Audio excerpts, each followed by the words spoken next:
తెలంగాణ రాష్ట్రం ఏర్పడి 9 వసంతాలు పూర్తి చేసుకొని 10వ వసంతంలోకి అడుగు పెడుతున్న సందర్భంగా తెలంగాణ రాష్ట్ర ప్రభుత్వం తలపెట్టినటువంటి దశాబ్ది ఉత్సవాల్లో భాగంగా ఇప్పుడు అంటే ఆ దశాబ్ది ఉత్సవాలు పాలేరు నియోజకవర్గంలో ఏ విధంగా సాగుతున్నాయి, అదేవిధంగా ఈ యొక్క బీఆర్ఎస్ గవర్నమెంట్ యొక్క హయాంలో కందాల ఉపేందర్ రెడ్డి గారి అంటే పాలేరు నియోజకవర్గ శాసనసభ్యులుగా ఉన్నటువంటి కందాల ఉపేందర్ రెడ్డి గారి సమక్షంలో ఎటువంటి అభివృద్ధి పనులు జరిగాయో ఇప్పుడు వారిని అడిగి తెలుసుకునే ప్రయత్నం అయితే చేద్దాం.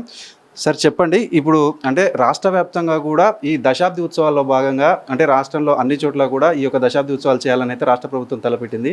ఇప్పుడు మీ హయాంలో ఈ యొక్క అంటే పాలేరులో ఏ విధంగా ఈ యొక్క దశాబ్ది ఉత్సవాలు చేయబోతున్నారు? అమ్మ టీవీ ప్రేక్షకులందరికీ కూడా నమస్కారం. చాలా సంతోషం. మనం ఈ రోజున ముఖ్యమంత్రి గారి పిలుపు మేరకు ఈ దశాబ్ది ఉత్సవాలని చాలా ఘనంగా చేసుకునేదానికి ఏర్పాట్లు చేసినాం. వీటి యొక్క ముఖ్య ఉద్దేశం మనకు 2014 కంటే ముందు తెలంగాణ ఏ విధంగా ఉండే, 2014 తర్వాత మనకు ఒక కరెక్ట్ ఐక్యూ, ఒక మంచి ప్రణాళిక, మంచి ముందు చూపు, మంచి విజన్ ఉన్న నాయకుడు ముఖ్యమంత్రి కావడంతో 14 తర్వాత తెలంగాణ ఏ విధంగా అన్ని రంగాలలో అభివృద్ధి చెందింది అనేది మనం ఆల్రెడీ చేసిన దాన్ని ప్రజల్లోకి తీసుకెళ్ళటం ఈ యొక్క దశాబ్ది ఉత్సవాల యొక్క ముఖ్య ఉద్దేశం.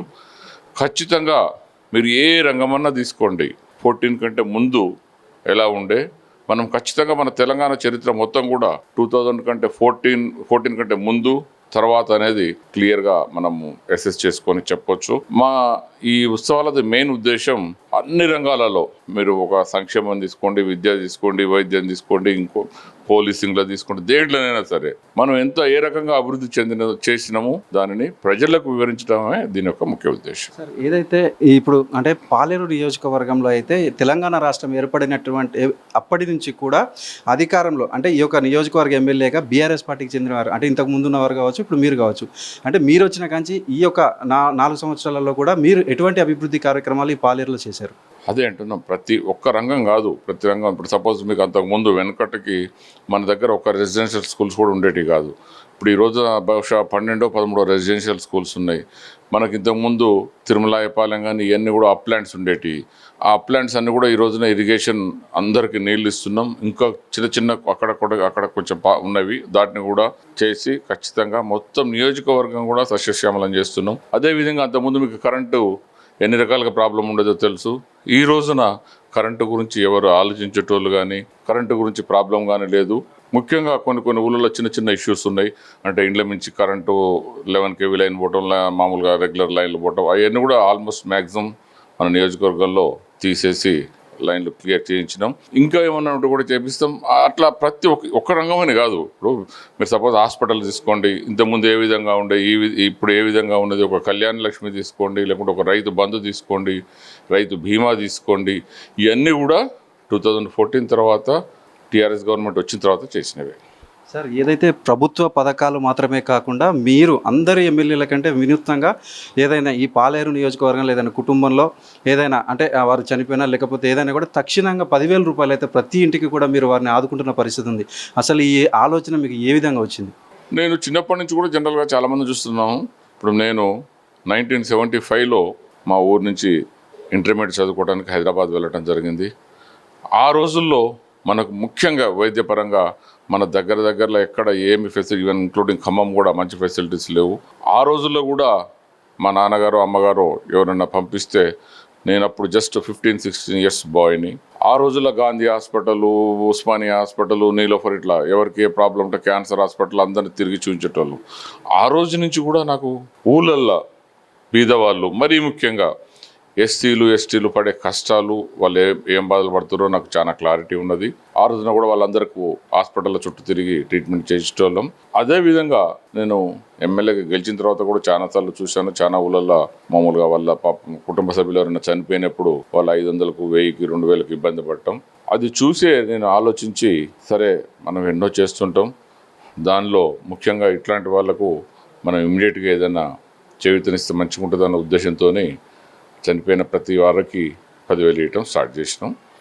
దాంతో బహుశా చాలామందికి కొంత సహాయం జరుగుతుందని అనుకుంటున్నాం. సార్ ముఖ్యంగా మనం చూసుకుంటే విద్యకు సంబంధించి ఏదైతే విద్యార్థులు వారందరికీ అంటే సుమారు ఒక 1000 మంది పైగా కూడా వీరందరికీ కూడా కోచింగ్ సెంటర్స్ ఇచ్చి అదేవిధంగా మెటీరియల్స్ కూడా మీరు అందజేశారు. అంటే విద్యార్థులపై అంత మక్కువ మీకు ఏ విధంగా ఏర్పడింది? నేను నా చిన్నప్పటి నుంచి కూడా ఒకటి గట్టిగా నమ్ముతా, ప్రతి వాళ్ళు చదువుకోవాలి. చదువుకుంటే లైఫ్లో వాళ్ళు ఆటోమేటిక్గా మంచిగా సెటిల్ కాగలుగుతారు. వారితో పాటు వారి చుట్టుపక్కల ఉన్న వాళ్ళకు కూడా మంచి చేయగలుగుతారు. వాళ్ళకు కూడా ప్రాపర్ గైడెన్స్ ఇచ్చి వాళ్ళను కూడా సెటిల్ చేసేదానికి అవకాశం ఉంటుందని చాలా గట్టిగా నమ్ముతా. అదే ఉద్దేశంతో నాకు చిన్నప్పటి నుంచి కూడా, ఈ రోజు కాదు, దగ్గర దగ్గర గత 40 ఏళ్లలో నా శక్తి కాడికి ప్రతి సంవత్సరం 5గురిని 6గురిని 10 మంది పిల్లల్ని రెగ్యులర్గా చదివిస్తూనే ఉంటా. ఈరోజు కూడా అదే ఉద్దేశంతో నాకు ఒక 10 రూపాయలు ఖర్చు కావచ్చు, కానీ ఒక 10 మందికి సహాయం అయితే అన్నది చాలా ఉపయోగం ఉంటుందన్న ఉద్దేశంతో అందరికి సహాయం చేయాలనే ఉద్దేశంతో స్టార్ట్ చేయించడం. అదే కాదు, ఇప్పుడు ఈరోజు కూడా మన దగ్గర ఎస్సీ పిల్లలు, ఎస్టీ పిల్లలు, మెరిట్లో వచ్చిన వాళ్ళందరికీ కూడా, బీద వాళ్ళందరినీ కూడా ఫీజులు కట్టడం కానీ, వాళ్ళకి బుక్స్ కానీ అన్నీ కూడా ఇస్తుంటా. ఇక ముందు కూడా తప్పకుండా ప్రతి పేదవాడు మంచిగా చదువుకోవాలని, ఒకసారి చదువుకుంటే ఏమవుతుందంటే ఆ కుటుంబం అంతా కూడా మంచిగా సెటిల్ అయిపోతారు. ఆ నమ్మకంతో మేము కూడా, మా ఫాదర్ ఆ రోజుల్లో హైదరాబాద్ పంపించి నన్ను గ్రాడ్యుయేషన్ చదివించగలిగాడు, అంతవరకే. దాని తర్వాత నేను ఎప్పుడు వెనక తిరిగి చూడలేదు. సో చదువుకున్న వాళ్ళు తప్పకుండా జీవితంలో మంచి మార్గంలో సెటిల్ అవుతారనే ఉద్దేశంతో అందరికీ అవకాశం ఉన్న కాడికి సహాయం చేయాలనేది ఆలోచిస్తాం. సరే, ఇప్పుడు ఏదైతే ఈ ప్రభుత్వ పథకాలు కావచ్చు, మీరు సొంతంగా ఈ యొక్క పాలేరు నియోజకవర్గంలో ప్రజల బాధలను పట్టించుకొని వారికి అంటే చేస్తున్న సాయం కావచ్చు, ఇటు విద్యార్థుల పరంగా మీరు చూపెట్టింది ఇదంతా కూడా వచ్చే ఎన్నికలలో మిమ్మల్ని మరలా అంటే గెలిపిస్తుందన్న నమ్మకం చూడే అంటే మీరు మాట్లాడుతూ వార్ వన్ సైడే అనే సందర్భం అయితే వచ్చిందని మేము అనుకోవచ్చా? నేను జనరల్గా అసలు ఎలక్షన్ల గురించి ఎప్పుడు ఆలోచించను. ఎందుకంటే మీరు అన్నట్టుగా నేను ఎలక్షన్ల గురించి ఆలోచిస్తే ఓన్లీ మా పార్టీ వాళ్ళకో, నా మనుషులు అన్నట్టు వాళ్ళకి సహాయం చేయాలి. నేను ఎప్పుడు అట్లా ఆలోచించను. జనమంతా నా వల్లే అనుకుంటా. మనం ఎలక్షన్లు ఎప్పుడు ఎలక్షన్లు, ఓట్లు, మిగతా టైం అంతా ప్రతి ఒక్క పాలేరు నియోజకవర్గంలో ఇప్పుడు నాకు కూడా కొంత లిమిటేషన్ ఉంటుంది. జడకు నాకు యాక్చువల్గా నాకు రాష్ట్రం అంతా చేయాలని ఉంటుంది, కానీ చేయలేను. పాలేరు నియోజకవర్గంలో ప్రతి మనిషి నావాడే. పార్టీలకు దీనికి ఏం సంబంధం లేదు, ఎలక్షన్లకు కూడా ఏం సంబంధం లేదు.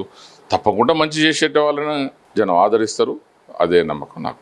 మొత్తంగా మనం చూసుకుంటే ఈ యొక్క అంటే పాలేరు నియోజకవర్గం నుంచి వచ్చే ఎన్నికలలో అయితే అంటే ఇటు రాజకీయాలకి సంబంధం లేకుండానే ఈ పాలేరు నియోజకవర్గంలో అయితే వీరు సేవలు చేస్తున్నట్టయితే పాలేరు నియోజకవర్గ శాసనసభ్యులు అయితే మనకు చెప్తున్న సందర్భం అయితే ఉంది. ఇది కెమెరామెన్ నాగేశ్వరరావుతో నవీన్, అమ్మా న్యూస్, ఖమ్మం జిల్లా.